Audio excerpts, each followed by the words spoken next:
Alloh sizdan rozi bo'lsin. Menga yaxshilik qilgan insonni kimligini bilsam bo'ladimi?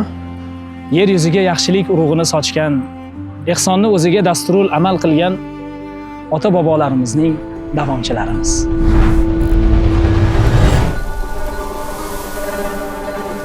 Biz ajdodlarimizga munosib davomchi bo'lishga harakat qilayotgan Yurak Amri jamoasi ulug' ajdodlarimiz Abu Iso at-Termiziydek ulug' zotlar yetishib chiqqan Surxondaryoga yo'lga tushganmiz.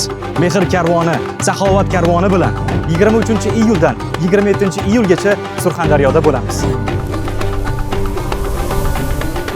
Mana shunday haroratlarda, yozning eng issiq jazirama pallalarida ham ota-bobolarimiz ehson karvonlarida albatta qatnashgan. Sovutish moslamalari, uzoqni yaqin qiluvchi avtomobillar, bizdagi barcha shart-sharoitlar hech qanday bahona keltirib chiqara olmaydi. Yuqorida aytilgan sanalarda albatta yonimizda kamarbasta bo'ling.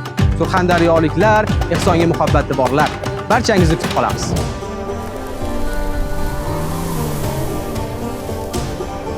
Rasululloh sallallohu alayhi va sallam aytadilarki, kimki bir yaxshilikni dalolat qilsa, boshqalarga yetkazsa, albatta o'sha yaxshilikning ajrini teng barobar qilib qoladi.